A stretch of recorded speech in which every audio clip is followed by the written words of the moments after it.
Hey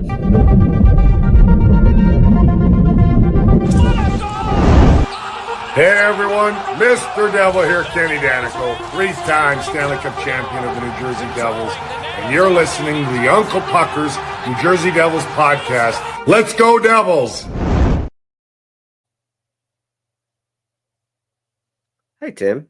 Hi Chris. I just hope that we have a nice show where my internet doesn't poop the bed and we can actually, have a normal beginning, middle, and end, and no BS in between. But before after you said that, now we're definitely gonna have all kinds of I fun. know I just screwed us. But before we actually get started on the show, I just want to thank you. First of all, we're the Uncle Puckers. You got Chris and Tim tonight, a little bit of a skeleton crew, but that's good for the type of show we're going to do tonight. But also, we have had a lot more people viewing our stuff on YouTube, a lot more downloads and stuff on the podcast. And for anybody that has recently found us over the summer, really just thank you. We really appreciate it. It's awesome to get to know you guys and build this awesome community of like-minded Devil fans who, just want to see this team win another Stanley Cup. And we're super happy to be out here. And right now we're doing 2 shows a week. Once the season starts, we'll be back to our normal 3 shows a week. So just if you did find us, you like us, you're checking us out, we do appreciate it. So thank you. How have you been, Tim? What he said. He said. What he said. Yeah, no, thank you. It's fun. We don't exactly get paid for this, so we're doing this for ourselves, for you guys, and keeping the lights on in the Devil's verse because nothing else seems to be happening. This is a labor of love. Yes. We definitely don't do this for the money. I do this because I love the Devils and I love hanging out with my friends, and this is a cool way to do it. And I also think we're pretty decent at it, so we continue doing it. People like us. I went to see my wife and I went to see Fantastic Four this afternoon. That was good. Yeah. I think I'm I've been to a movie theater in like 2 years. I don't know why. I think I was like maybe not 2 years, but I couldn't remember the last movie I saw in the theater before today. I'm trying to think of it, and I really don't remember. It might have been. Maybe it was longer than 2 years ago. It might have been like one of the Spider-Mans, maybe the newest Spider-Man that came out or whatever. But I don't know. I just don't get there a lot. And I love the movies, but I feel like I do too. Everything is just it's always there's just nothing good. Like I'm going through it. It's like, okay, I'd see Superman. I'd see Fantastic Four, and then everything else is just garbage. I'm like, I'm not going to spend $30 for 2 tickets to go to a movie when this is going to be on, I can stream it on Max or something in a month and a half or 2 months. I'm not going to spend that kind of money. But a movie a movie like a superhero movie or a cool science fiction movie, you like to see it on the big screen.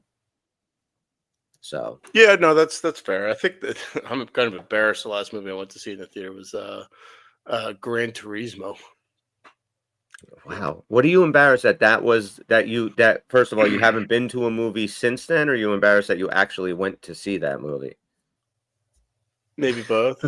But that was the last movie that I went to see, that I chose to go see that movie, and I haven't been back since. Maybe they're all kind of interconnected.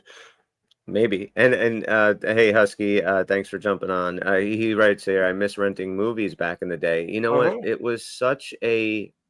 It was an event, it's like you made it part of your night. What are you going to do? You're going to go to Blockbuster, you're going to rent a few movies, like you and your girl or you and your buddies would be in there for an hour or two arguing over, what movie you're going to watch and all kinds of crap. And you're right. I miss all that. It was so much fun. Because that was it was an important decision. Like now you can just hey, if I don't like this, you just turn it off. You drove to Blockbuster, you sat there, you're like, all right, what am I feeling? What genre? Then you had to narrow that down. Then you had to see if it was available. Then the thing was there, but then you bring it to the guy and he's like, sorry, we don't have any copies, or, one copy's been out, and then you get home and the movie sucks. And you're like, fuck, my whole weekend's ruined.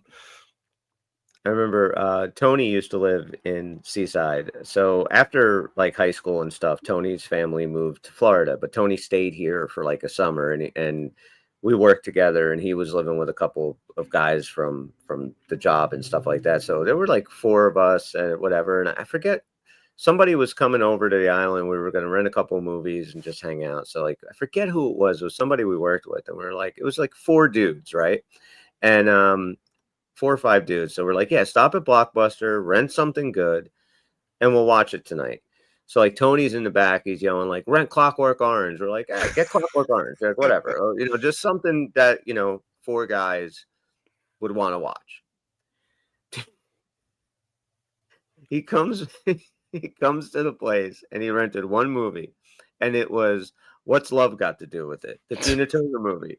We're like, so that just started the whole like just shitting all over the dude. Like, and I can't even remember who. I kind of asked Tony who it was, but like you show up at a house with like a bunch of dudes drinking beer, smoking weed, want to watch a cool movie, and you bring What's Love Got to Do with It? Like, we're going to watch Tina Turner get beat up by ice. Like, well, this is not fun. Oh, Yeah. I'll never forget Meanwhile, that. you throw that in, and the four of you are hugging and crying by the end. Right Of it. Like, at the end, I'm man. sorry. It's like the end of Naked Gun. I'm sorry. Right? I would go see that new one in the movies. I would go see the new I think so. I don't know. I feel like you're kind of right about the genres of stuff. Like, I'm just probably gonna wait until that's out and I could sit on my ass on my couch and hand down my pants there because it's frowned upon in the theater. Well, yeah. But it's gotten some pretty good reviews. I'm like with Happy Gilmore 2, I'm going in with like a blank slate. Like, I don't want to have any kind of high or low expectations. I just want to let it come to me. And, I'm not going to be some doofus edgelord movie critic online and be like, I hated it just to say I hated it. It's like, I don't know. Maybe I'm just too easily amused by things. Well, I think that's part of it. I think I am too. Like, I love, we talked about the Zucker Brother movies and stuff of the 1980s. Like, I loved, Airplane. To me is perfect. I think the original Airplane is a perfect comedy. It is just hysterical from start to finish. There's just great one-liners. It's perfect. Then I would say probably Top Secret might be my second favorite Zucker Brother movie. Then Naked Gun. The originals of all of them are so much better than all the sequels. Like Hot Shots was really funny, and people forget about Hot Shots. That was a great movie, but I thought Naked Gun, like I think I only saw like 33 1/3 one time. I was like, I can't watch that again. That was the one with Anna Nicole Smith, and I didn't like that one at all. A lot of repeating of the jokes and everything, and I just hope this one is kind of original in that sense.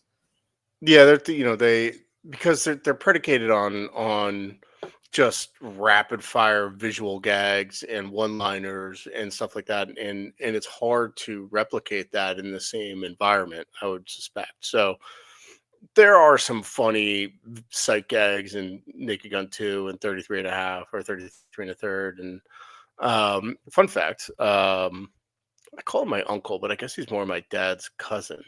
Was actually the kids nowadays call everybody Unc, so it's good. You can just call him Unc. Yeah, he was one of the bad guys in Hot Shots. Really? He was one of the Iraqis? No. Little known family lineage. No. He was the younger, dark-haired like white guy villain, one of the bad guys. I'm trying to remember Hot Shots. He gets flung off the boat and says, "I can see my house from here." Oh, that's it. No, that was I thought that was the guy. I thought that was John Cryer's character. No, it wasn't. No, John Cryer played Walleye, or right? maybe that might have been. Yeah. So I guess the story goes he had this is what he tells us or told us. I don't really know him that well. It's just this is the distant relative, but he said he was pretty sick during the filming, so a lot of his scenes got cut. No, that sucks. Right. Yeah, like sure, because you were sick, right? But yeah, not but he was a shitty actor. He was married to the British woman who was in Dear John. The TV show Dear John. TV show with Judd Hirsch? the TV show. Yeah. Holy shit, that's a fucking callback. Yeah, so the British woman who like led like the therapy group, Yeah, her name is Jane Carr. So they were married, and they were come to like family functions and stuff. that's pretty So cool. my little sitcom that I wrote, I sent to them and didn't get any feedback back from them. That was very nice. That was nice. Very Yeah, nice. Well, we do actually have some hockey to talk about tonight. We're going to do we our do. second part of the Welcome to New Jersey series. We're going to do these throughout the summer before the season starts to kind of just go over a few guys that are going to be invited to training camp, have a shot of making the team, some guys that are going to definitely be on the team. We're going to get to guys like Connor Brown and Dodonov. And hey, Meadowlander, how are you, buddy? Yeah, well, actually, Tim, Meadowlander just right. Here we are, and still no sense of direction with Luke. You do have a little bit of news on Luke with the Lane Hudson thing. What's up with that? Are they just seriously just Oh, trying to? I know. 32 Thoughts dropped a podcast this morning that no one was expecting, and they mentioned Luke in passing. It's just they're trying to. If I could phrase this the same way, it's sort of in this new cap environment, figuring out what someone's value is, which I'm still a little suspect that teams are still struggling to figure that out. Like I feel like they should have been well ahead of that, but figuring out where kind of Luke's number is fits into his value and what that actually is. But if it's long term, bigger deal, then I whatever that is, short term bridge deal, and is he going to take, or is Luke pushing for less years with a smaller cap hit that's to exploit later versus a longer term where he may not be able to cash in much later? So I don't know. It's just so funny how we're still having this conversation a month later. I mean, I thought that Tom Fitzgerald would have been wise to just copy and paste Brock Faber's contract and do it right after Minnesota locked him up. And okay, they're very comparable. They're both going to be exceptional defensemen in this league, and they're same age. You have a lot of comps between Brock Faber and Luke Hughes. Just Hmm. copy and paste it, dude. Just copy and paste it. Give him the Simple, same yeah. contract. Should have done it. And now I don't want it to get ugly. That's my only thing. Mhm. I just don't Yeah, want it and to get ugly. I mean, at this point, I'm thinking that Fitz totally miscalculated on this, and can't get out of any money that he needs to get out of. Like, nobody wants Palat. Like, he can't find a trade for Dougie, even though, like I've said, I don't think we should. Like, I just don't think, and that's happened. Maybe shit'll change in August. What may happen is maybe he puts Kovacevic on LTIR, like we talked, signs Luke, punts the can down the road a little bit, and then around Thanksgiving, because there's that's by American Thanksgiving, 75% of the teams are in. That sort Right. of loose statistics. So maybe by Thanksgiving, people will be willing to trade a little bit more now that they have a better, because the prevailing narrative is that all the teams want to um, all the teams want to be better or get better. And no one is really willing to, um, or in a position or wants to unload guys that would be tradable under other circumstances because they don't need to. They don't need to get out of money, and nobody's willing to give up prospects to get those guys back, or no one, Palat is the expectation is to get something back, and no one will even take him with a sweetener. So I don't know. I'm kind of done speculating. I think you also, Meadowland, I don't. Yeah. yeah, Sorry, I go think ahead. you also might have to wait for, see if anybody gets injured. If there's any contenders and a bottom six guy goes down, and they say, you know what, we do need that kind of presence out there, that veteran presence that can do. And then maybe you can move Palat somewhere at that point. I don't know. Like you said, it is what it is. But I do want this. So Meadowlander, he writes Yeah. here, what do you guys think will happen with Mike McLeod? Now, I think that Tim and I are kind of on the same page. I don't want to speak for Tim, but I'll just say my piece. I don't care what happens to Michael McLeod. I don't think he's going to be reinstated into the NHL anytime soon. I really don't. I don't think that Gary Bettman is going to be very quick to say, yeah, sure, all you guys that were implemented in this horrible crime, I understand you were all acquitted, but it was still terrible, and it was still horrible publicity for all of hockey. I don't think he's going to be in a rush to do it, but let's say Michael McLeod was re-signed and reinstated today. I don't give a shit where he goes, as long as it's not back to New Jersey. I mean, Tim, how do you feel about that? Tim, you there? Yeah, I agree with you, and yeah, can you hear me? I just closed out I a got bunch you. of I just closed out a bunch of windows. I Yeah, understand. you're good. I understand that he was acquitted. I do. In a Canadian court.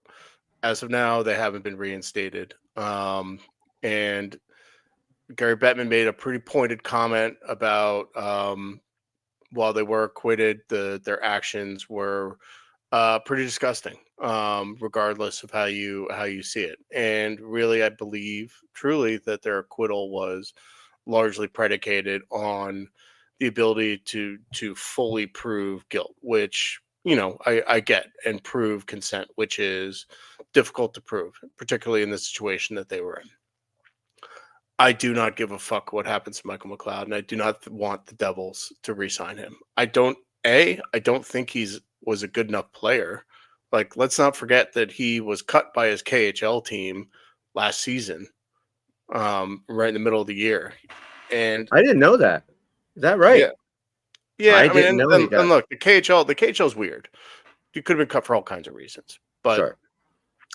I just don't think a person like that with that kind of character is something that you want on the team. I get we have to care about the on ice product. I also don't think he would really contribute all that much to our on ice product, having been 2 years removed from the league.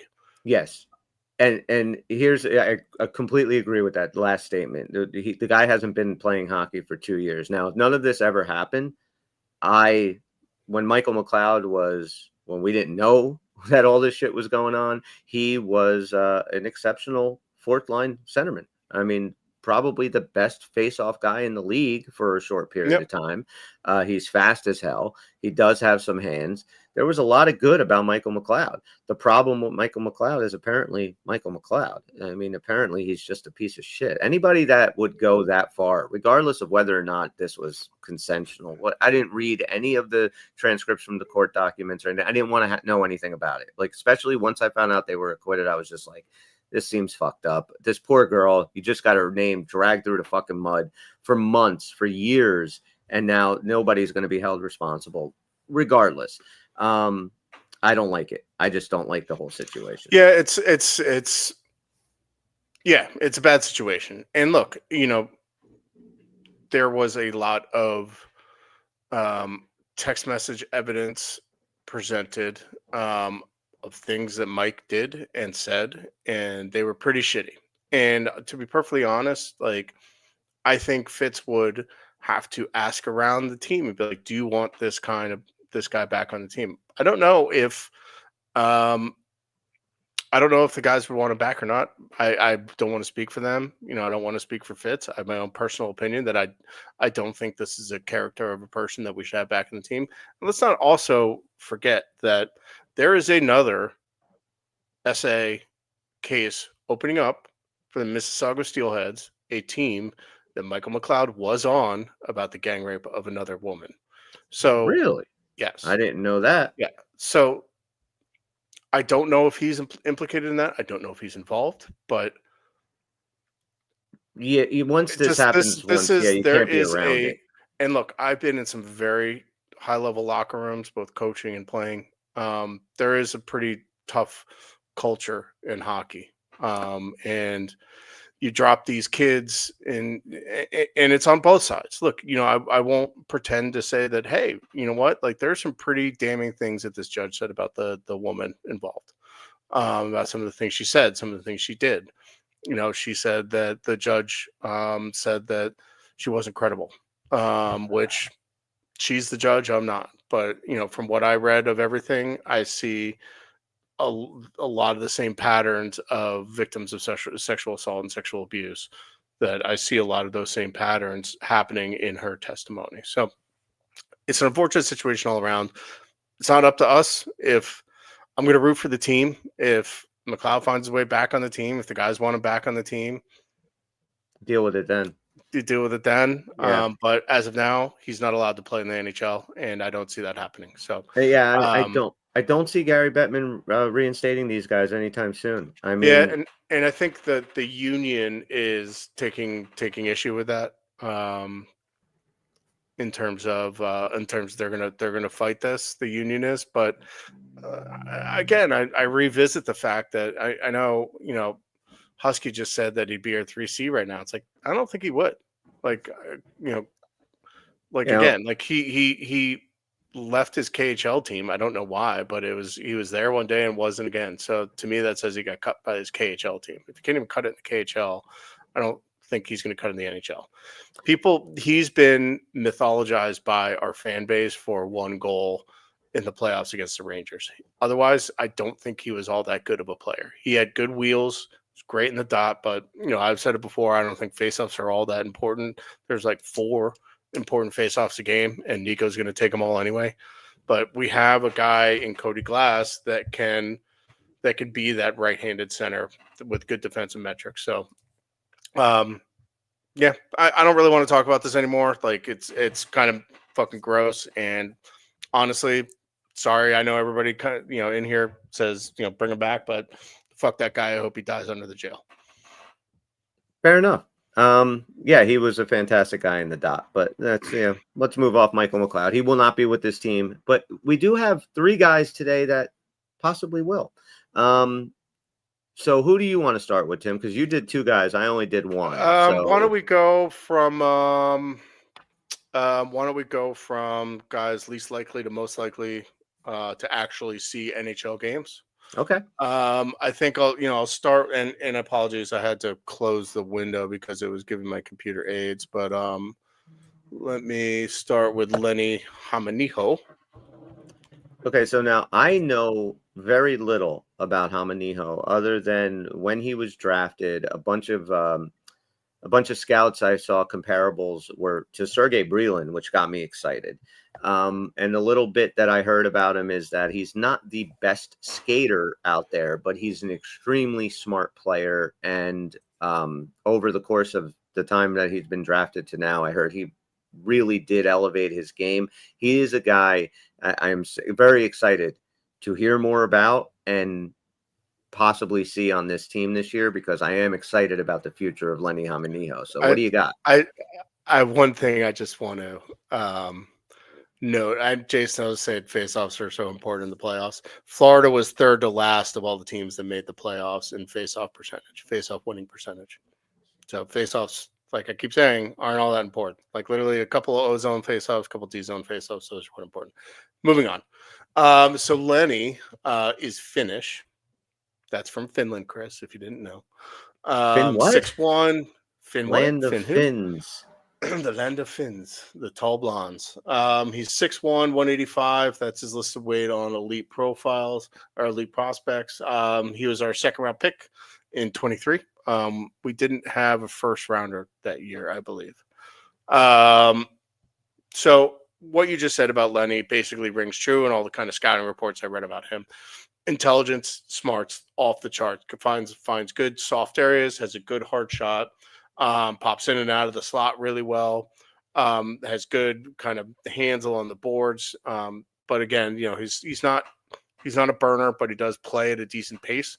I think it'll take him a season to adjust to the smaller ice over here, because in Finland, they do use the bigger ice. What I also like about him is he's gotten better every year. So 21-22, 22-23 in Asat, his team in the Liga, which is a Finland top Finnish league. 22-23, 51 games, 21 points. 23-24, 46 games, 31 points. Last season, 24-25, 58 games, 51 points. So he's gotten better every year. His goal totals have gone from 9 to 14 to 20. His assist totals have gone from 12 to 17 to 31. He had 5 points, 10 playoff games. He had 4 points for Finland at the World Championship, so he's played with men before. I really think this kid just sounds like so well rounded, and Sergey Brilin is the perfect comp for him. He's just smart. He's not going to be that big play driving guy, that offensive centerpiece, but everything he does is going to be so smart and so well done 2 ways. So I'm excited for Lenny. I do think he's going to spend a year in the AHL though. Now he's a winger. Yes. Okay. Yeah.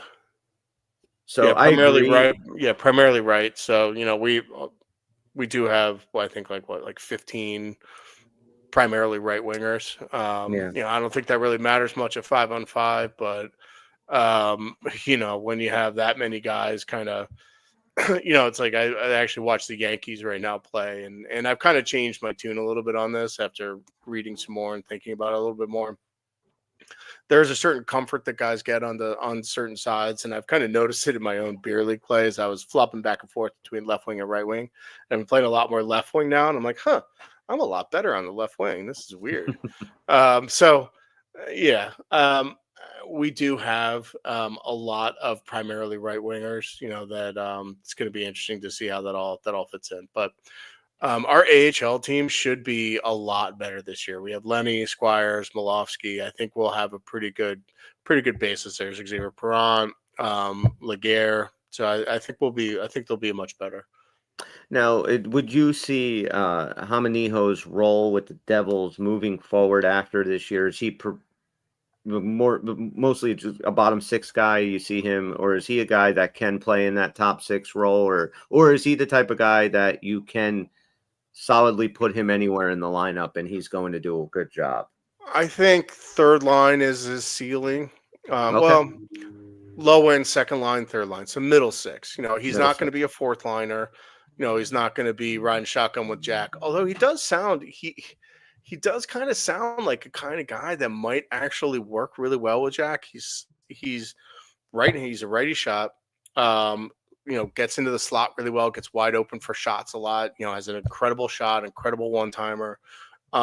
He's great in anticipating passing lanes and rebound opportunities. Having someone with that level of intelligence, he could pop. That would be amazing if he popped. But I see a middle 6 probably settling into a third line, complementary, secondary scoring type of guy. Okay. What this team really needs. We're going to get to Jay's asking about if Grzyc's in the lineup, whose spot is up for grabs. We're going to do Grzyc tonight too. I do have some info on him, but what else you got on Hamaniho? No, I'm excited to actually see. I've seen kind of just clips of him, on YouTube, and grainy shit that looks like it was filmed with like a Motorola flip phone. So it'd be nice to see him in action and be able to see consistent games. We'll probably see a lot of him in the preseason. So it's good, but he's over here finally. He's in the US. He's going to be here, and I like having Finnish guys on teams. Like Finns are winners. They're strong. They're built like fucking brick shit houses.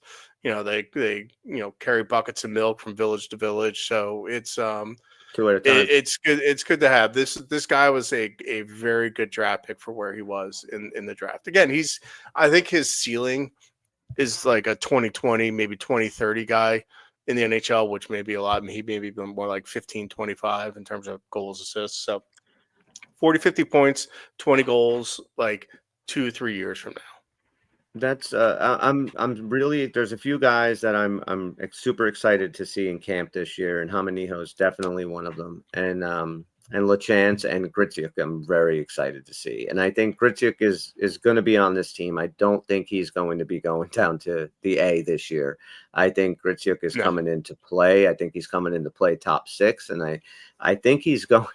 Dude, I mean, do you want me to talk about him now? You want to go? Yeah. But I just talked a lot, so why don't we do Grzyc first?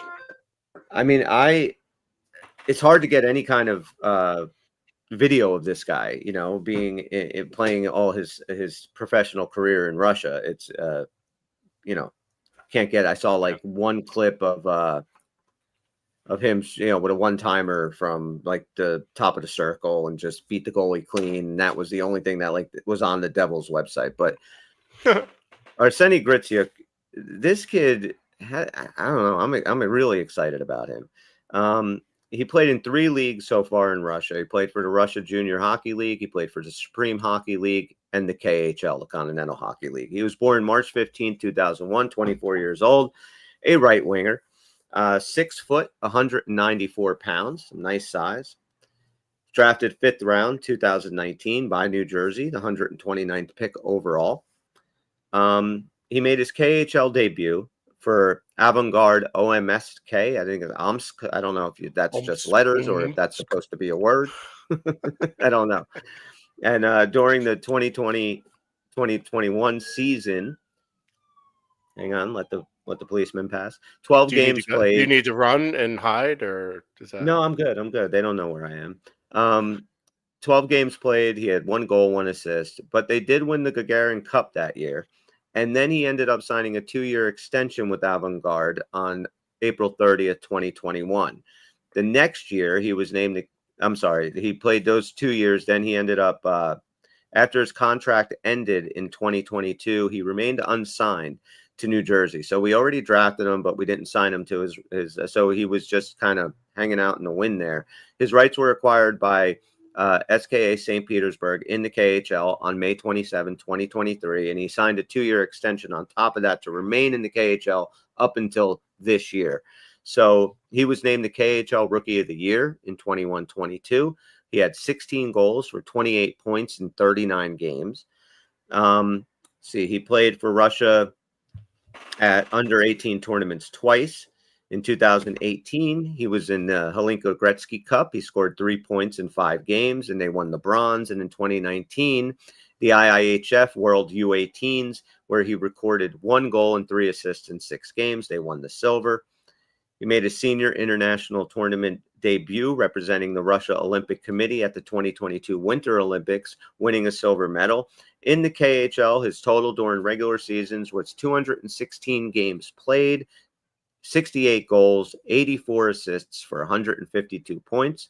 Played 43 playoff games in the KHL, where he had 14 goals, 11 assists for 25 points. There was that's his stats. Now, what he's kind of he's very excited to be here. I mean, that goes without saying. He did say, let's see, where am I? Oh, I had that. He said about Jack Hughes, he said, Jack is an excellent center who controls the game. He's agile and great at high speed. It'll be exciting to play with him. What some scouts have said about Gritsyuk has elements in his game to establish space and bury chances. He gets to top speed easily and quickly and has a knack for creating separation between himself and defenders. This guy, to me, and we'll see this year, but this guy seems like a legitimate top 6 winger. He seems like a legitimate goal scorer who, if he is playing with Jack and maybe Brad or whoever else is on that line, it might be a little slow to start with him because we know how these Russians coming from KHL are defensively. They don't like to play it. That's not going to fly in the NHL. So they either have to learn fast or they're not going to be playing in the NHL. So I do think that he really is excited to be here. Talked a little bit about, he even mentioned about Dodonov being here, that how excited he is that Dodonov is here because he's learning his English. He's trying to learn it. He's figuring it out. He's been here in the U.S. now for a while. So he's trying to work on that, but he's super happy that Dodonov will be there, having that fellow countryman on the team. I think there's a lot of similar elements to their play styles too, between Gritsyuk and Dodonov. So I think this kid can be first year. I would say if you can get 60 points out of this guy, I think that's a huge plus. You get 60 points out of him his first year, I'd be very happy with that. He could also be a dude that steps in and scores 30 goals the first year. So I'm super excited to see Gritsyuk on this team. Yep, my computer just froze. Hang on. Yeah, no problem. I'll just talk for a little bit, then refresh. So Yeah, I mean, Gritsuk is the one we've been kind of waiting on from forward prospects, and I think there is a pretty wide range of opinion, I think, on where he should be slotting in, and we'll see what happens. If they bring him along slowly or if they throw him right into the fire. One thing that I thought was interesting, and I didn't realize this until about a month ago, but actually in the KHL, a lot of the rinks are actually NHL size. They're not all international size, which is kind of weird that the rinks aren't the same size. So he won't need necessarily an adjustment to play in an NHL sized rink. Every clip I've seen of him, and is just scattered throughout, and just this is from memory, is of him just beating a goalie clean. Now, I can't talk about the quality of the goaltending in KHL. Like, Russian goalies are usually pretty good, but just his ability to shoot is just so sorely needed on this team. So I'm excited to where he slots in. We'll see. And I think the defensive side of his game is, like you said, something that probably needs to be worked on. But Keefe has done wonders with that over the years. As long as he gets the opportunity to run a little bit and doesn't get bumped down to the fourth line. Jay Snow mentioned it. There is a weird contract clause, and there's kind of a translated interview with him about he has an out clause in his contract that if shit's not working or if he's like in the AHL too long, he can go back to Russia in the middle of the year. But I don't think that's happening. Gritsuk is like he's in this lineup in the NHL lineup unless something catastrophic happens. I think he's going to be a nice little boost to what we have. And the first thing I'm actually going to be writing about for All About the Jersey is speed, and that sort of the addition by subtraction that we've talked about, and the new infusion of speed and playing with pace. And it's not just being able to hit a high top speed, is being able to consistently play with pace. And I think that was something that was severely lacking from this team and caused a lot of ripple effect to the top of our lineup, where Jack and Brad, Nico and Timo were the ones exclusively responsible for lugging the puck 200 feet because their bottom six was so fucking worthless. And a lot of that was because they didn't play with any pace. They couldn't forecheck. They couldn't get in. They couldn't get us in the zone. So, and another thing I think that Gritsuk will help with, aside from the speed, is that pure shooting ability. And like I'm telling you, like every goal that he scores that I've seen a clip of is him just fucking snipe show from far out too. Like he's not. I haven't seen any like dirty goals, him digging around. They're like fucking snipes. So I'm excited to see what this kid can do finally. We've been talking about him for a couple of years. Yeah, and I was going to say, Jay brought it up here where he said about putting him with Jack because of the defensive game. And I agree. And I was going to mention, if the guy was going to get a top six role, then I think maybe you might want to think about it. If his defense is rough, maybe you do start him with Nico, and just so he's a little bit insulated that way. But it'll be interesting. I'm not worried about what Sheldon Keefe will do with the lineup. I trust Sheldon Keefe when it comes to where he slots guys for the most part. So I'm super excited to see this guy. Like you said, the one goal, the only one that I saw was exactly that. It was and the shot didn't get an inch off the freaking ground, and the goalie was going post to post, and he just couldn't get there in time. It was a rocket. And and I think if this guy is that pure sniper, if that's because that's what this team needs. And we know Jack can set him up as good as anybody. So if this guy can finish, I know how Manijos finish, but if this guy can finish, maybe we got something here. Maybe we got a diamond in the rough in the 5th round, which would be amazing. And we've been operating under the assumption that like the lines are going to be operating in pairs, where it's Nico, Timo, Jack, Brad, right? And I threw out the thought of like, hey, what if they put Brad, Nico, and Timo together, and then let Jack run with Gritsuk and Dadonov as a line? Then you have 2 offensive lines. Then you have Palat, Glass, and Brown as a third line shutdown line. That's something that I've been thinking about, wondering what the fuck Tom Fitzgerald is doing in Luke's deal. Except once again, you have no Dawson Mercer on the team when you say that, because you're not going to move Mercer down to the fourth line. Who? Dawson who? Yeah. Okay. If that's where we're at, I mean, I'm with you. Fair. And I do that when I do the lineups in my head. I always forget about someone. Ideally, I forget about Palat. Sometimes I include Palat. Sometimes I include Mercer. I just think with the amount of guys that are going to be in this camp this year that are going to actually have a legit chance to make this team, I said it before, I don't see a spot for Andre Palat. I just don't see him. I want to see this team get younger. I want to see this team get faster. I don't care about his experience anymore, all that shit. I don't care. We have Nico Hischier, Timo Meier, Jack Hughes, Jesper Bratt. I don't give a shit about the experience that Palat is bringing to this team right now. We don't need it. We need an infusion of speed, grit, and youth. And I think there are a lot of guys coming into this camp that maybe don't have all three of those, but you have guys that definitely have the physicality, guys that can have, snipers with speed, and you have guys that can fill into these roles now, and let's see what they can do. Let's start putting some of these young draft choices in here, and let's see what they can do. If Hamaniho comes in and blows everybody away, he's got to be on the team. If LeChance comes in and just refuses to give up a spot, he's got to make the team. So you got to make room for people. Yep. And I just think guys if they're showing Mercer, I'm willing to stay with. I like Dawson Mercer. I don't know what his role is going to be this year. So that's kind of interesting, but I'm not dead set against him being on the team. If he got traded tomorrow, I would not lose any sleep over it. But to me, the thing is Palat, and it's if that is the money is what's holding up this Luke Hughes contract, there's another reason why you have to get rid of this guy. And I understand that people might not want to spend $6 million right now for Andre Palat.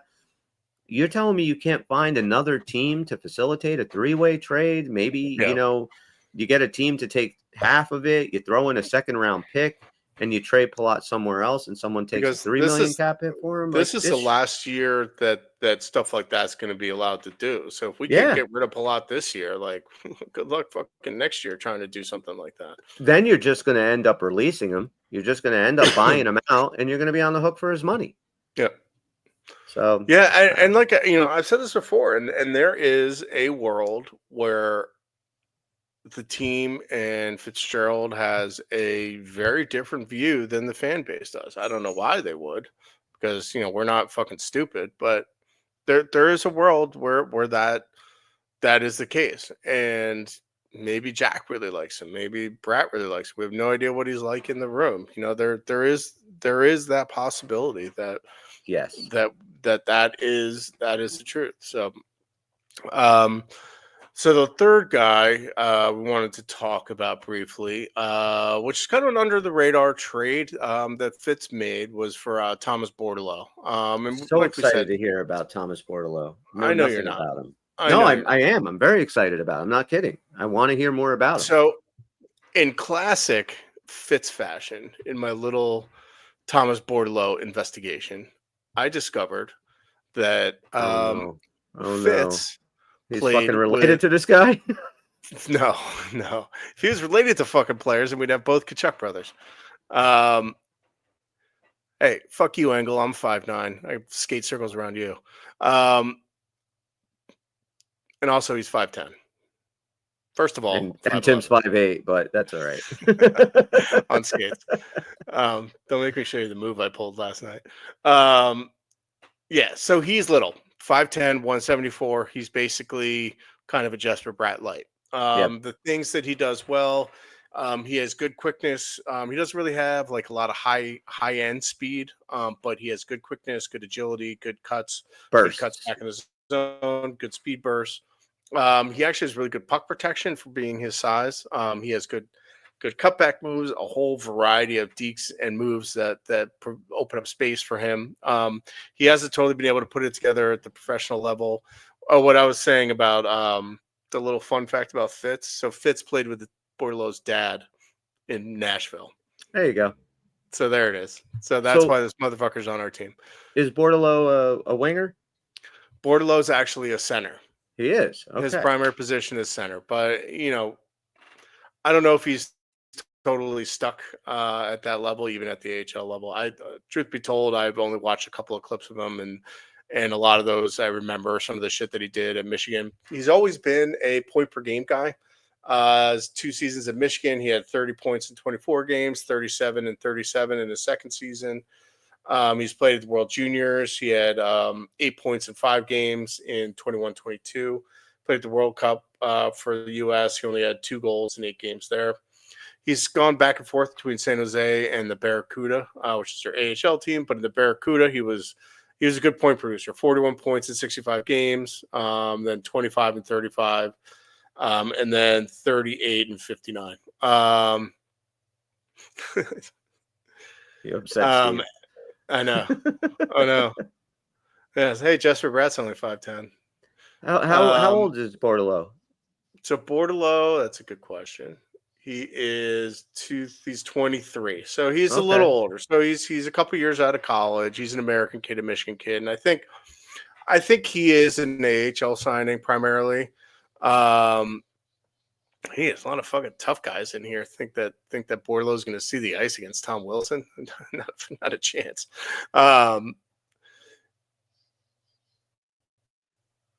So Bordelot, I think, is primarily going to be an AHL guy. The issue I see is that he is a power play guy, and he is a top 6 guy, and he's not. It would be a disservice to him to have him be knocking around on the 4th line in the NHL and getting like 6 minutes a night, because that's not the place where he would thrive. So if he does somehow wind up on this team, I see him being, another 2nd, 3rd line guy, and possibly a power play 2 guy. But I think for the most part, he's going to be an AHL guy. Needs to bulk up a little bit, get a little bigger, get some more professional time, get a sort of more consistency. But I think we gave up Shane Bowers for him, or some scrub that wasn't worth anything. So for us. I think he's an under the radar move, but he is smaller. He's not going to move the needle physicality wise. But I'm curious to watch him play. He's a good player. He's got some good talent. Let me ask you a question. If Sure. Sheldon Keefe was the coach of the Devils back when Alex Holtz was here, do you think Sheldon Keefe could have gotten more out of Alex Holtz than Lindy Ruff, or is Alex Holtz just a complete bust? I mean, I think he's because pretty much a bust. only I don't because know, man. the reason I ask. Well, the reason I ask it is because of something you just said about Bordelot, and you're 100% right. Like, you're not going to put the kid on the 4th line to play 6 minutes when he's a top 6 guy. That's the role he should have. So if you're not going to give him that in the NHL, you had to bring him into the AHL and let him play. And I kind of feel that was the issue with Alex Holtz, and he was getting those 5 minutes a night on the 4th line. You're not going to ever develop a guy who is an offensive guy that way. Now, I'm just curious. Do you think that it could have been different with Sheldon Keefe? Probably not, to be perfectly honest. I think even though different coaches have different systems and different ways of doing things, I think generally speaking, they're pretty homogenous in their opinion of needing guys that can be defensively responsible. Maybe he would have been able to be taught a little bit differently, but there is a very large onus on the player to be able to do that and to be able to figure it out. And I think with Holtz, the whole question, even when he was drafted, was his inability to and it wasn't his speed. That was never the issue, was his speed. It was his ability to play at the pace of an NHL player, and his ability to process things and play the game at the speed of the NHL. And there are often times where I saw that pretty clearly happen with Holtz, where he just processed the game too slowly and didn't pick up. There are other moments that he was good. Maybe he could have gotten a little bit more runway. He was kind of in a shitty situation, how we were not a good team in 23-24 when the kind of vibes were pretty rotten in the locker room. Like, if you're on a better team and you have a better role, like if he were in like a Brindamore system on Carolina, where he could have been a little more insulated and gotten better minutes with better players. I don't know. You know, a lot of it depends on deployment, but he did kind of bust out in Vegas as well. Yeah. So I think we're hitting the. He's definitely a bust. I wouldn't be surprised if he winds up in the Swedish league. Yeah, I mean, it was that was a 2020 draft, right? That was the COVID draft, and like there wasn't a lot of tape on him, and a lot of people say now like he was just overdrafted, and you know should never have gone 9th overall or wherever he was. But yeah, I mean, but now Jay's talking about Bordelot, and he says he couldn't stick with the San Jose. Fucking forget about it. Talking about I just explained. I know. Why. I know. And who cares, really? I mean, if it's a guy that can develop in the AHL in a year or two, you know, or a guy that you got to pull up and he can fit into a role in that top 6 and be serviceable. Not everybody's a superstar. Not everybody's going to be Jack Hughes. There are role players that you need in this league. And, you know, maybe Bordelot ends up being one of them, you know, which is fine. Or maybe he's just somebody that he'd just be a very good AHL player. I don't know. Yeah. Like I said, I think he's going to start the season in the AHL. It's a guy to keep an eye on. But I will say that we're running out of shit to talk about, all right, guys? Well, we still have some more guys to do. We still have to do Dodonov. We have to do Brown. I know. Well, we did this intentionally to get to those guys eventually. But everybody's being so mean in the fucking chat here. Jesus. It's Sunday. It's late. I guess everybody's just cranky. They're waiting for football to start, and you know. We did get a fake game on Thursday night, which I watched in full. I don't know why. Did you really? But yeah, I did. I had to watch football. You're a fucking psycho. I heard a great story, though. I kind of texted it to you before, but, you know, just real quick. So training camps are happening everywhere. And so the Vikings had a full padded practice on yesterday. And apparently Aaron Jones took a handoff from J.J. McCarthy. Now, they're in pads, but you're not supposed to hit guys, especially if a running back is coming. You tie him up, you know, the whistle gets blown, the play's dead, you move on. So one of our Brian Asamoah, one of our lower end linebacker, you know, special team guy is out of there. Jones takes the ball and he clobbers him, just lays him the hell out, puts his hand out, picks him up. Will Fries, our new right guard, got in his face a little bit. Nothing, not a big deal. The very next play, handoff to Aaron Jones, and some other scrub, and I can't even remember his name, does the same thing, lays him out. Now a melee starts, okay? And apparently the first guy in that melee was J.J. McCarthy, and he was giving him shit. He was all over him, like, and the rest of the team, of course, came around, and you know, it was a big scrum. And everybody is shocked, like, I can't believe J.J. McCarthy was the guy that was in there. And I'm just thinking, this dude's a fucking hockey player. Like, first and foremost, he learned hockey before he learned football. That's the mentality that he has. And I love it. I love it. And that's exactly like what we bitch about, right? Guy gets nailed in the corner and nobody protects him. Nobody does it.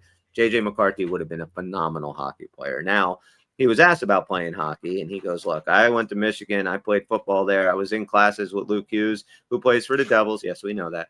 He goes, it plays for the Devils. And he goes, I watched those guys up close, and, yeah, I'm good. I'm not that good. Yeah. So, there's a guy in my beer league who's and that's great story. I must have been right after JJ threw a pick six, but hasn't thrown a pick six yet. He went like 14 for 14 with all pick sixes. I don't know. Oh yeah, we must be watching with all pick Yeah, sixes. we must be watching. Must be watching different. I think you were watching Sam Howell.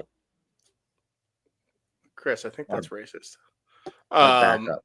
What are the cops coming for you again? No, just a neighbor's dog shitting on my lawn. That's nice. You need to go yell at him. Pick up your fucking she's shit. Cleaning it. Yeah. She's cleaning it. There's a 65-year-old guy in my beer league who played in the AHL like 40 years ago.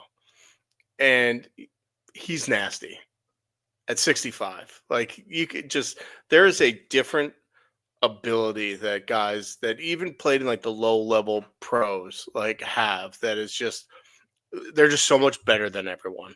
Like this guy, like he took like a fucking snapshot from the blue line, rang it off the crossbar, or goalie didn't even fucking see it. And it's like, And it's crazy. This guy's 65 years old and he's That's nasty. awesome, dude. Yeah, That's yeah, awesome. I know. And I'm like 47 out there, like, like, oh Gassed man, after just putting your butt yeah, tying your skates and you're I'm fucking like, gassed. bro, I don't even know how I get those tied down. It's like fucking folding a bowling ball in half. Um, so yeah, it's just he's right though. It's just like you could think you're good in a certain kind of regional level. Like this happened to me in Pee Wee's. Like we won our Mid Atlantic region when I was playing for the Junior Flyers. Sorry, um, and then we went to Pee Wee Nationals, and we thought we were all hot shit. We're like, we're a good team. We went up and we lost to the Little Caesars, which is from Detroit. We lost them 24-1. We were like, Jesus oh yeah. Christ. They Did were you like, have a goalie or no? yeah, we did, and he's nasty, and he played for Harvard later. Like Really? he was really good, and we just because they were so much better than us. Like we had two like pretty good players, and they both played Division I college. One of them got drafted eventually, but every single guy in their team was like as good as those guys. Yeah. And we had like two guys. They had like 14. It was pretty funny. When we were playing in the roller league, we were playing for years. Like when we were like, I guess early 20s, right? There was about 7 or 8 of us that were all me and Dan, and Bobby was up in college, I think, but Dan was our goalie. We had a bunch of players. It was just a ton of fun, and we had a pretty good team. And there was this dude, I'm not going to mention his name, but he used to go to the bar I worked in all the time. He was a couple of years older. Big Ranger fan, and we'd always bullshit and talk hockey. Well, one day I start talking to him. He's telling me like he was a legit prospect. Like he was invited to Montreal Canadiens camp like a couple of times, and he, I said like, dude, what happened? Because he's like a fucking plumber sitting at the bar every day. He goes, crack. I go, wait, what? Crack out? He goes, yeah, I like to smoke crack, and I ended up, losing everything and blah, blah, blah. But I'll play with you guys. So I'm like, all right. So we got this new crackhead on our team. So this dude who hadn't put on skates in probably 4 or 5 years comes to the rink, and we're getting ready to play a game. He's a crackhead. Holy shit, dude. He was the best player in the fucking league. Yeah. And I'm just like, what the hell, dude? And crack, really? Like, you have potential, man. He's like, yeah, it's you the ever same crack? thing. It's like, crack is like, fucking awesome. Crack But yeah, it's the same thing. It's like, I was a crackhead, but I'll come out and fuck around with you guys. And then like eight goals later, you're like, yeah, exactly. Exactly. And we would have won the championship. We blew through everybody in the league. We were undefeated. We had a championship game. We're playing at 8:00 at night. We get to the arena around, I don't know, 6:37, right? Of course, we have a few 30 packs of beer, and we're hanging out in the parking lot. And by the time we get into the dressing room to suit up, we're all pretty drunk. Probably had no business going out there. But we were the best team in the league. Then nobody's going to beat us. We got our asses handed to us. We were bumping into each other. We were fucking like taking slap shots and falling on our faces, laughing our ass. Exactly. And we got completely destroyed. But yeah. So quick question for Jay. Jay, who's your football team? Because you always talk a lot of shit about the Vikings. I'm just curious. You're a Giant fan, right? I'm almost positive that you're a Giant fan. And I just don't think Giant fans should really open up their mouths about any other NFL team. That's all. That's all I'm saying. And you could think that the Vikings are going to end up 3rd or 4th in their division. I'm just going to say watch and learn, because I think they're going to be a very good team this year, and I'm excited to watch it. I also think the Devils are going to be a very good team this year. I got the Devils winning the Metropolitan Division. I think they win it. I think they finally get that monkey of the Carolina Hurricanes off their back, and they move forward. Now, do you think that the Rangers are going to be a team to kind of bounce back this year, or are the Rangers kind of in the middle of figuring out what they got to do next? I don't know, man. Like they have an aging forward core. Like JT Miller's good. If Zibanejad bounces back, if Panarin has another good season, he's going to have a good year. He's great. He's just such a like like people call some of our guys soft. Like Panarin is the definition of soft. Like that guy is fucking baby shit soft. I agree. Um, it's hard to say. They've pretty rough center depth. Like I don't know. I like Will Cooley. Like he's a solid player, but he's not putting up 80 points. He's like a 40 point guy. Defensively they have Gavrikov and Fox, but who's going to play the other 35 minutes? They all suck. Like I feel like they're kind of in for a rude awakening that they had last year. It's like Igor's a good goalie, but there's only so much he can do. That's true. Like there's really like I really don't see if they had any improvements. Like Zibanejad's old, Panarin's old, Miller's old. They have a couple of young guys, but one of those is Rempe. It's just like I don't know. Sullivan coming in, hopefully will add, not hopefully, but for their hopes, will add a little bit of structure that they could play in. I feel like that was part of the problem with Laviolette. How many coaches has this core had in New York? I mean, you have Laviolette. They had Gallant. Who was before Gallant? Callahan? Quinn. And was that it? David Quinn, Gallant, and Laviolette. So this core went through 3 coaches. This is their 4th coach in Mike Sullivan. Like I'm just if those 3 guys couldn't do it, I don't know what Mike Sullivan's going to do to change anything. And I was shocked that they didn't do any more to either get rid of some of those aging bad contracts and this goes back to the same thing that we've seen with the Devils and throughout the NHL. There were not a lot of moves to be made. No. It was a very weird offseason. Everybody just kind of stayed put. What's up, buddy? Yeah, and something I just kind of saw that I just remembered, but Nick Robertson, who's Jason Robertson's brother, just signed with the Leafs, and he was the last arbitration eligible RFA to sign, which is just another example of like teams are just like, oh, we have the money. Like, why we don't need to grind anybody down. We don't need to bring him to arbitration. The players are like, hey, I don't need to go to arbitration. So nobody's going to arbitration. There are no trades. UFA is all signed with their same teams. It's just this whole new cap world that every team is just kind of like, yeah, this is our team. And I think the Devils are doing the same. They the Luke thing, which I honestly I think they're just going to sign him and fucking put Covey on LTIR and kick the can down the road. I agree. Jay, real quick, Jackson Dart, the fact that you just compared Jackson Dart and JJ McCarthy together, if you were here, I would definitely punch you in the head right now. One won a national championship. The other one's Jackson Dart. So let's just stop there. Great name for a quarterback, though. Awesome name for a quarterback. If he pans out. Oof. Awesome name for a quarterback. Might be the best name I've ever heard for a quarterback. Yeah. I mean, Jackson Dart. And you can't be throwing ducks, though. I mean, you gotta be throwing darts. But anyway, I'm excited for football season. I'm super excited for hockey season. This is probably the most excited, I think I said this before, that I've been for a training camp for the Devils in a long, long time. With all these new guys that all have potential. There are legitimately probably 3 or 4 guys coming into this camp that have a legit chance to make the team, and that's exciting.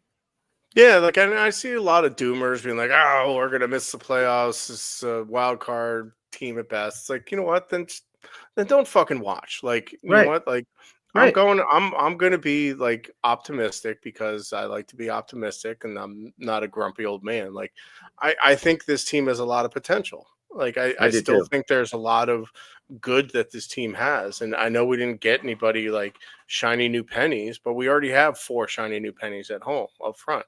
We just need things to go right. You're 100% right. 100% right. That's it. All right. Real quick. Jay, Abdul Carter is going to be awesome. Yes, I agree with you. I think that the Giants actually are going to have a very good defense this year. And I think the Giants are actually one of those teams that I don't think people should sleep on this year. I think they can end up surprising a few people. I look at that division. Giants will be picking 6th again. I don't know. I mean, if I had to pick the top 5 worst teams in the NFL right now, I think I'd go like Cleveland Browns, Titans, Colts. Can I ask you a question? Yes. Miami Dolphins, I think, might be the worst team this year. I honestly do. I think they're gonna be terrible. Why do the Tennessee Titans exist? Because they moved from Houston. I know. Like, that's kind of it, right? Like, they have no vibes. There's really nothing, like, redeeming about them at all. Never happened. And even when you see them play, like in their stadium looks like a college stadium. Like Yeah. it doesn't even look like a real NFL stadium. Like they probably are the most forgettable franchise in the NFL. And which is crazy because the Houston Oilers weren't. I mean, Houston was a legitimate team. Warren Moon was one of my favorite quarterbacks when I was a kid. I fucking loved Warren Moon. Yeah, he was a video game him. cheat code too. Yeah, he was great. They do have a tough schedule, Jay. The Giants definitely do. But I think they can surprise a few people. It's going to be fun to watch. Yeah, but, maybe we'll see. Yeah. So football. Yeah, we'll talk football. We're trying to get a football show going. It's just a matter of I don't have the time to prepare right now. So it's like that's the problem. It's not anyone else. It's all on me. So hopefully, I'm the one that would need to prepare because I don't know nearly as much as you about football. So we can have Jay except on the that show. JJ McCarthy just throws a bunch of pick sixes. He sucks. JJ McCarthy sucks, and the Giants are going to be awesome. Yeah, he won a national championship on the back of a power running game. Sure. And if you look at yes, he absolutely did. I'm not going to argue with Jay on that. He won a national championship on the back of a power running game. But here's the thing. There are a lot of times throughout the course of a game that when you run the ball a lot, you get yourself into third and long situations. And when those third and long situations come, your quarterback has to make a play. And every single time, JJ McCarthy made the play.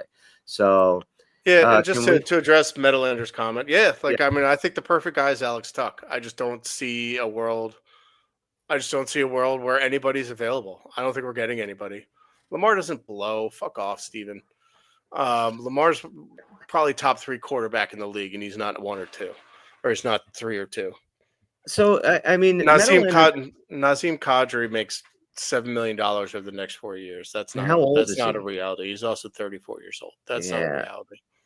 And Alex Tuck, last we saw, I mean, it hasn't been done yet, but they were negotiating a new extension for him in Buffalo. So I don't think there's any chance of him going or coming here or leaving Buffalo.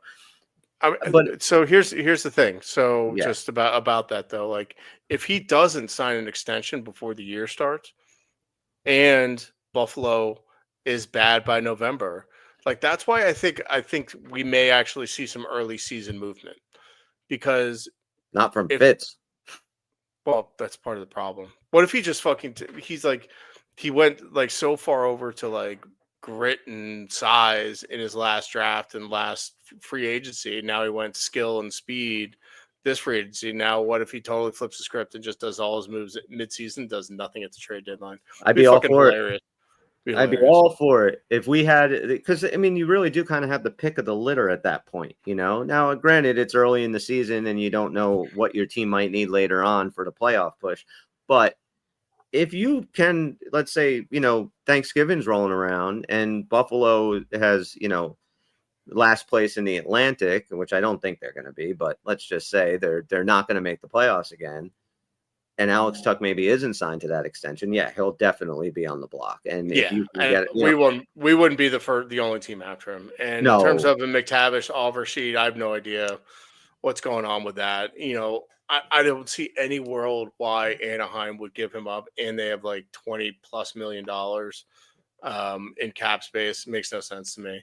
And one thing I will push back on is like there's this narrative that we somehow have an entire collection of small forwards. We have one small forward, and that's Jack Hughes. He happens to be the centerpiece of our offense. Nico's not small. Timo's not small. Brat doesn't play small. Nason's not small. Cotter's not small. Glass isn't small. Dodanov's not small. Gritsuk is built like a brick shit house, but he's under 6 feet. Like, we don't have small forwards. None of them are soft. Like, so can we stop fucking saying this? Because they're just not. Like, I don't know how many different ways I have to say this. All right. I agree. And Jay, the line is when somebody looks at you like you're crazy, they're looking at you like you're balancing a Buick on your dick. That's the line. That's the line. So I mean, yeah, there's for Chris, it's a Micro Machine Buick.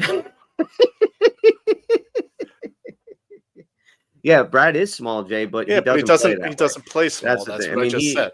he's built like a little fucking tank, man, and he'll And hit, he'll take hits, and he doesn't get hurt. He doesn't he doesn't play like a little dude. And he's built like a little fucking yeah, fire plug, and that's what you need. Jack's the only one who's frail. And like on the flip side of that, like Dougie's a monster, but he doesn't really play big. Right. And with Jack, maybe he needs a summer in the gym, but he can't get there because he's always rehabbing a shoulder surgery in the summertime. And it just like this horrible cycle of crap that seems to happen. I mean, Jack Hughes most definitely, when he gets that year where he stays healthy, he's going to open a lot of eyes in the NHL. And size for size's sake doesn't matter. Like he's playing Dougie. Yeah. Dougie is that guy. Yes, he's huge, but he doesn't hit and he doesn't use his physicality. He doesn't use, Kevin Ball was even that way. Like he wasn't using his physicality as much as he should. So I don't know. Yeah, I know. All right. So let's stop arguing with everybody. I got to run. Yeah, this was fun. I love arguing with these guys. Anything else you want to chat about tonight, Tim, before we wrap this thing up? No, I'm good. We're trying to come up with things to talk about. So we did talk about LaChance and Lamico. We talked about Bordalo, Gritsuk, and Hamaniho. And I think the next new guy show we'll do Brown and Dadonov, which we may get a little deeper into since they're actually going to be like real NHL effective players for us. Really excited to see those two guys in Devil uniforms. I really am. But we're going to wrap this thing up. So guys, thank you once again for hanging out with us. This is always fun. We love you guys. Keep it up. Drop us comments. Like, subscribe, please, to the YouTube channel. And if you're listening to us in podcast form, a 5-star review, a positive comment does help the little podcast that could. We appreciate the hell out of you guys. We will be back in a couple of days. We'll be doing some more stuff. But for Tim, I'm Chris. We are the Uncle Puckers, and we will see you when we see you. Later. Fuck you, Valicat.